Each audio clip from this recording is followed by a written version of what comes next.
We owe Pluto an apology, and not because we demoted it. That argument was always a distraction. We owe Pluto an apology because for 20 years after the demotion we simply turned away, treated it like a closed case, a resolved footnote, a frozen rock at the edge of the solar system with nothing left to offer.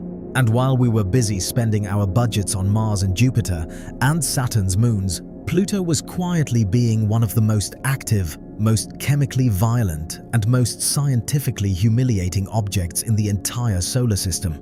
Humiliating because almost every prediction we ever made about it turned out to be completely and spectacularly wrong. And it's still not done embarrassing us, because as recently as mid-2025, the James Webb Space Telescope looked at Pluto and found a climate system unlike anything else orbiting our Sun. So let's start with what we thought we knew. Pluto sits roughly 5.9 billion kilometers from the Sun, which means sunlight out there is almost 1,000 times weaker than what hits your skin on a clear afternoon. High noon on Pluto is dimmer than the last light after sunset here on Earth, and the surface temperature hovers around minus 230 degrees Celsius, which is cold enough to freeze nitrogen not into a liquid but into a solid. At that temperature, the air itself becomes a mineral. The body is tiny, about 2,377 kilometers across, smaller than our own moon, and every thermal model we had going into 2015 said the same thing. A body that small, that far from any heat source, should have gone geologically quiet billions of years ago. No tectonics, no eruptions, no movement, just a frozen archive of the early solar system sitting in the dark doing absolutely nothing. That was the consensus, that was what every textbook implied, and that is what New Horizons obliterated when it arrived on July 14, 2015. After 9.5 years of flight and 5 billion kilometers of empty space, the spacecraft screamed past Pluto at nearly 50,000 kilometers per hour. It couldn't stop, couldn't orbit, couldn't circle back. It had a few hours to photograph a world we had never seen up close, and then it was gone, hurtling deeper into the Kuiper Belt. Over the next 15 months, it sent everything back to Earth, and piece by piece, the old Pluto fell apart. The first image that broke the models was Sputnik Planitia, a vast plain of nitrogen ice roughly 1,200 kilometers wide sitting inside what appears to be an ancient impact basin. From a distance, it looked smooth, almost impossibly so, and that alone was the first problem, because a smooth surface on a body 4.5 billion years old means something has been actively erasing craters. In a solar system where most cold small objects are pockmarked with impact scars dating back eons, Sputnik Planitia had almost none. The surface looked younger than 10 million years old, and in geological terms, that is basically this morning. When the high-resolution images came through, the smoothness turned out to be a trick, because the plane wasn't flat at all. It was carved into polygonal cells, each one 10 to 40 kilometers across, separated by shallow grooves, and they looked exactly like the surface of a slowly boiling pot of porridge. That comparison turned out to be almost literally correct, because the cells are convection patterns. Nitrogen ice is slowly churning down there, with warmer material rising in the center of each cell, spreading outward, cooling, sinking at the edges, and starting the cycle all over again. One full turnover taking roughly 500,000 years. On a world that was supposed to be frozen solid through and through, the ice is circulating like a lava lamp set to geological time, and the obvious question that nobody could answer was, where is the heat coming from? Pluto has no tidal heating. It's not being gravitationally squeezed by a giant planet the way Europa or Enceladus are. The Sun from its surface is barely distinguishable from a bright star. And the only explanation that remotely fits is radioactive decay deep in Pluto's rocky core, residual heat left over from formation. But Pluto is so small that by every calculation it should have radiated that heat away billions of years ago. The math says this shouldn't be happening. And yet the convection was right there in the photographs, undeniable, doing something that every model said was impossible. Then the mountains showed up. and they made things worse. New Horizons found ranges of water ice rising 3 to 5 kilometers above the surrounding terrain. And on Pluto, at those temperatures, water ice behaves like granite on Earth. It doesn't flow, doesn't bend, it fractures and holds form like bedrock. These mountains weren't ancient stubs worn down by time either. They had sharp ridges and clean faces, the kind of features you see in ranges that are geologically young, and some of them may have formed within the last 100 million years. Something was still pushing terrain upward on a world that, according to everything we understood, should have gone silent before complex life even appeared on Earth. Then came the glaciers. And I don't mean water ice glaciers, I mean nitrogen ice glaciers.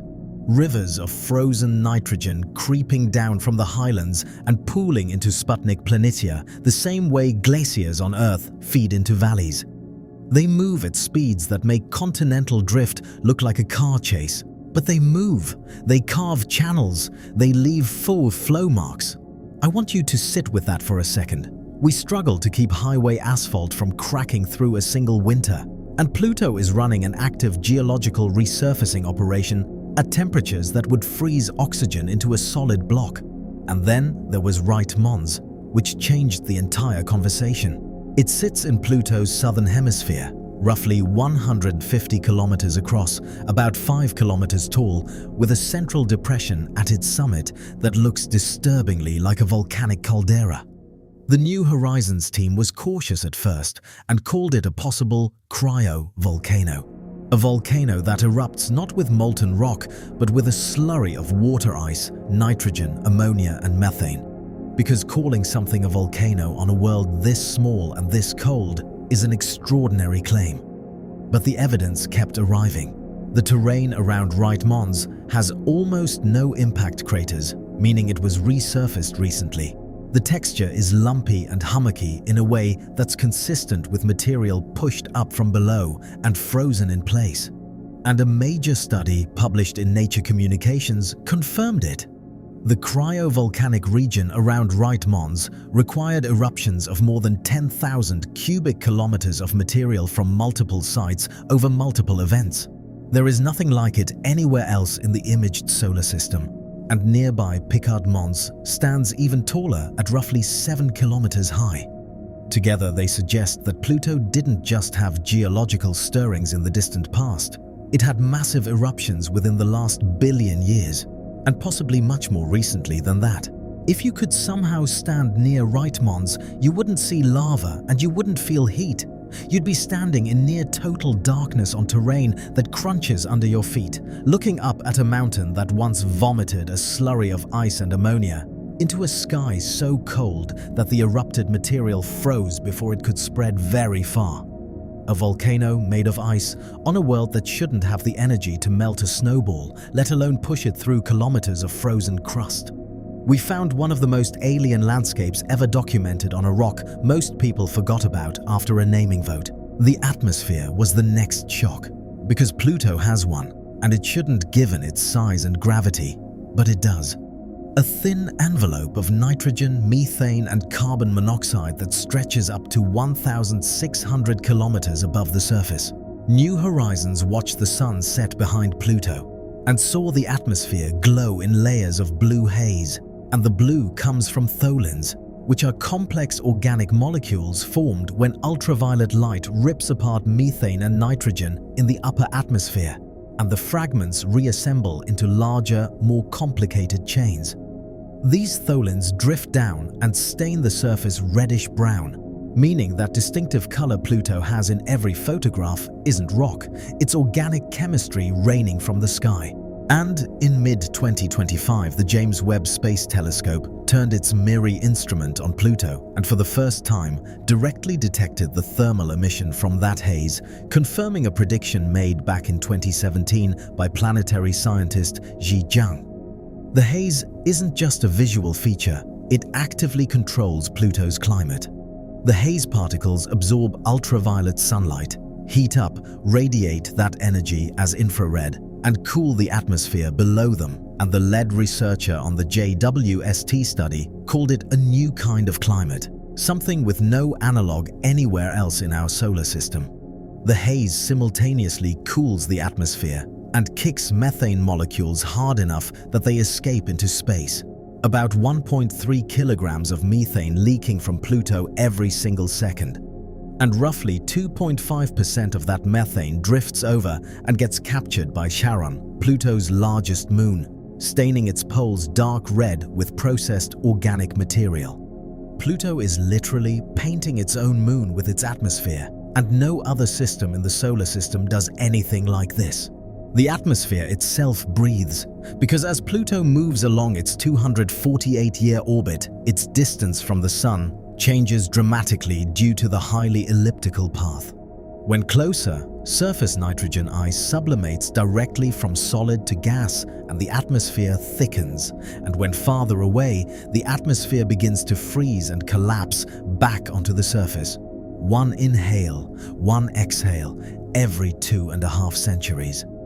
What JWST showed is that the haze's influence on this breathing cycle is far stronger than anyone predicted, meaning Pluto's climate isn't driven by the Sun in any conventional sense.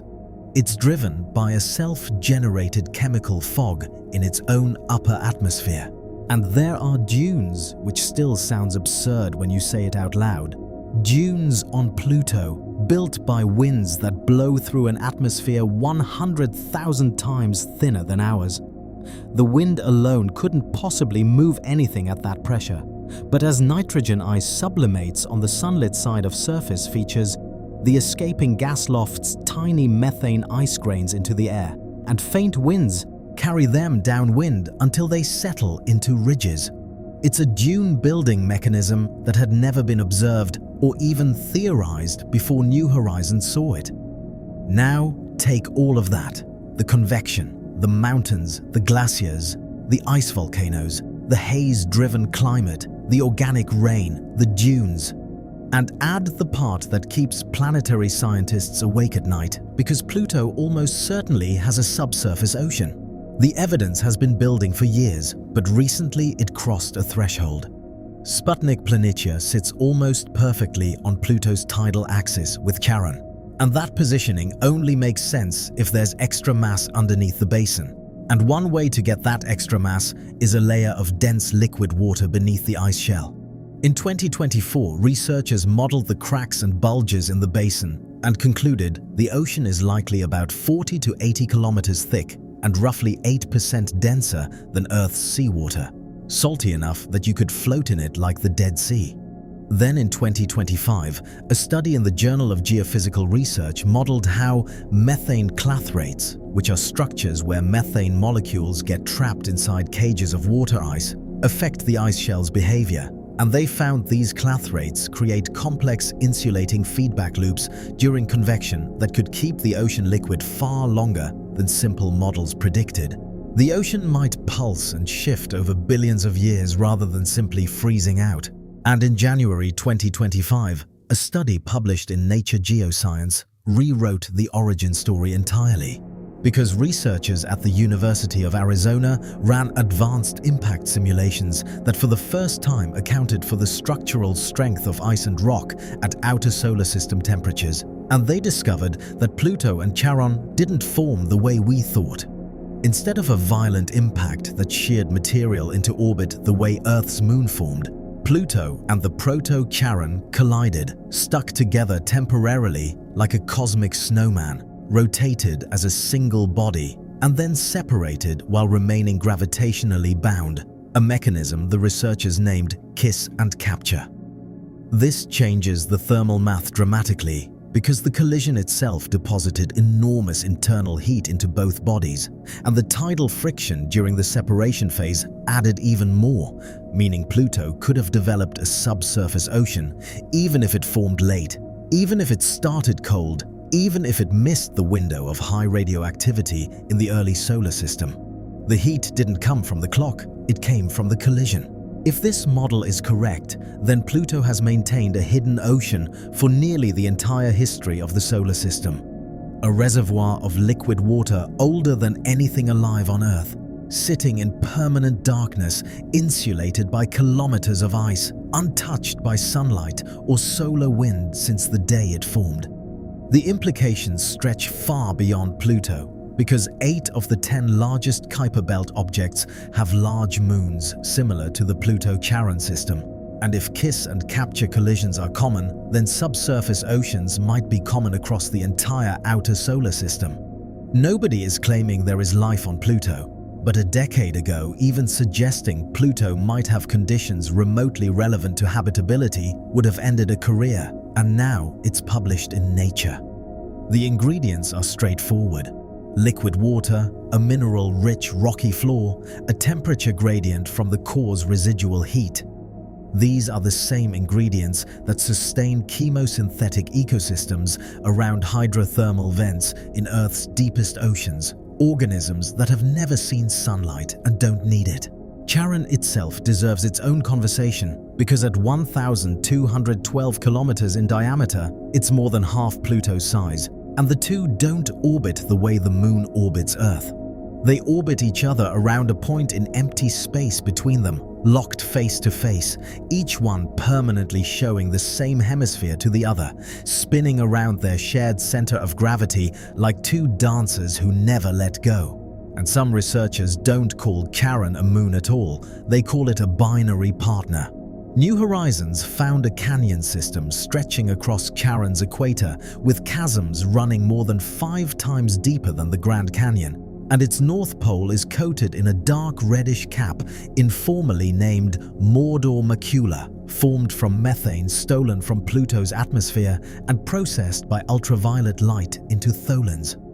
James Webb added another layer in late 2024 when spectroscopic observations revealed carbon dioxide on Charon's surface, likely originating from its interior and exposed through cratering events, giving us a direct chemical window into what sits beneath the Moon's frozen shell. And the 4 smaller moons, Nix, Hydra, Kerberos, and Styx, tumble chaotically through the system with unstable rotations, spinning unpredictably, because the gravitational field of the Pluto-Charon binary is itself constantly shifting, meaning living inside this system would mean looking up at a sky that never behaves the same way twice. What gets me is the scale of the revision. Before 2015, Pluto fit into a simple story: small, cold, dead, demoted. And every element of that turned out to be wrong. It's small, yes, but it sustains active geology that rivals bodies 10 times its mass. It's cold, yes, but that cold drives processes we've never seen anywhere else in the solar system. And dead. Pluto is more geologically alive right now than Mercury, than the Moon, than Mars. The worlds we thought were the interesting ones are the quiet ones, and the rock we forgot about is the one still moving. There is already a proposed return mission called Persephone, named after the queen of the underworld, that would carry 11 instruments on a 28-year journey to enter orbit around Pluto for 3 full years, with its primary question being whether Pluto has a subsurface ocean today. It would carry sounding radar to measure ice shell thickness and instruments to listen for the gravitational signature of liquid water beneath it. But the estimated cost is $3 billion. It hasn't been funded, and if it launched in 2031, it wouldn't arrive until 2058. But consider what a single flyby lasting a few hours revealed.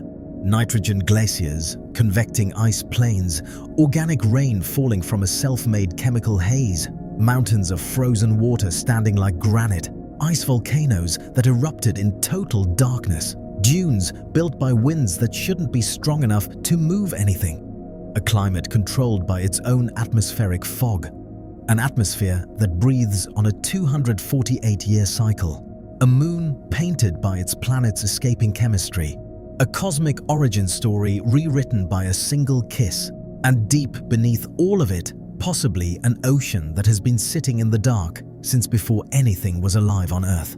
We spent 76 years calling Pluto a planet, then 9 years arguing about whether it deserved the title, and effectively 0 years understanding what it actually was. The argument was always the wrong conversation, because Pluto doesn't care what we call it.